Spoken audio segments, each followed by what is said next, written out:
How to set goals for 2023. Has your life changed in some ways in 2022 that make you want to course correct, rethink things, press the reset button, and make 2023 finally a year for thriving? Maybe you lost your job or a relationship, you became sick, or someone close to you became sick. Maybe all of the above happened to you. Sudden change can be tough and traumatic. While crisis can feel uncomfortable, scary, and even painful sometimes, it can also be a fantastic opportunity for change, even though it may not feel that way. Hi, I'm Marcella, and I've been in that spot many times in my life. And it's my passion to learn, keep learning, and to help others navigate some of these life changes that may suddenly occur so that we can all live our most fulfilled lives. Here are my tips for how to set goals for 2023. The first is to self-reflect on what's important to you, meaning what do you value in life? Is it freedom? Is it love? Is it money, recognition, adventure? Get really clear on what may be missing now and what you can start to invite, call in for 2023. And it'll be different for all of us.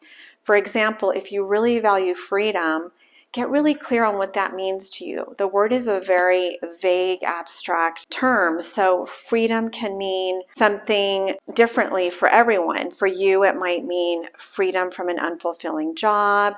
It might be freedom from an unhealthy relationship, a living situation. Maybe it means time freedom, more time to spend with your beloved family. So again, it'll be different for every one of us. And the point is to get really clear on what that means to you. It's your life after all. What helps me is writing out what an ideal day in my life would look like. For example, what time do I get up in the morning? What would be ideal? What am I doing in the morning? Am I enjoying tea, coffee, conversing? What am I doing for work? Who's in my life? Once you've gotten clear on what you value and what your day would look like, step 2 is to really embody how you would feel when you've identified and visualized what an ideal day would look like for you. Will you feel less stressed, happier, more fulfilled? What feelings do you want to call forth in 2023? Really feel into those future you feelings as if they're already happening. The more you embody those traits you want to feel as a future version of yourself, the more you'll start to call in those feelings that you want. It's almost like you're doing a time collapse. You're condensing time. So what happens is your energy field will start to change. We're all energetic beings. So once you change the vibration and the frequency of who you are, as much as you possibly can, you'll start to attract those experiences that you want to attract into your life. Will that happen overnight? Sometimes it can. Just be mindful of the little miracles and the transformations that happen along the way, and trust that the universe has your back. So how would you feel if your ideal life showed up today? How can you include those feelings in your present living situation? Number 3 is making a mind map about the life you want to create. I know it's a mind map, but send warmth to your heart center and let your soul speak to you. A mind map is basically a drawing of circles that you make of main areas in your life that you'd like to focus on. So you can draw a circle about finances, for example, in one area, health, business, family, a specific project you're working on.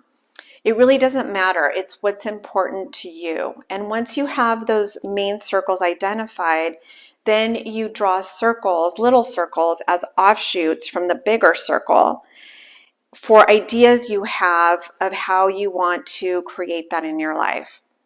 Try not to be too in your head about it, but allowing the mind, the heart, and the soul, the whole body alignment of who you are, your whole essence, to come into play is really important. If these tips are helpful so far, don't forget to hit the like and subscribe button. Moving on to number 4, get a planner. I know it sounds cliche and common sense. There are a lot of digital and hardcover planners out there. I personally use both, but I love putting pen to paper because I like to see on paper what's going on. I've used the Firefox planner, which I really love because you can evaluate your month and what went right, as well as what you can improve on or work on for the next month. It has a section for writing out your goals for the week and also sections for planning out your 3 months out and even 1 year, 5 year, 10 year, and 20 years out from now so that you have a big picture view. I also found a planner that I really enjoy for this year. And this particular planner is called the Dream Plan Do Planner by lakeandloft.com. I just started using it, so I'm not sure what I think about it yet, but I'll keep you posted. Number 5 is to start healing old wounds and old stories that you've been carrying for some time if you haven't already. We don't realize how much baggage we're carrying sometimes, how much we have blocks in our energy system until we take notice that we've been repeating some of the same self-destructive patterns in our lives, sometimes all of our lives. We might be constantly entering toxic relationships over and over, not setting healthy boundaries, not giving ourselves positive, essential self-talk or affirmations that really we deserve to give ourselves. You may have some addictive behaviors going on. So, really examining that by getting a good therapist as an option, or you can begin a healing modality that you resonate with. These are both really excellent ways to start to clear old childhood wounds, ancestral wounds, and perhaps even past life wounds that you've been carrying for some time.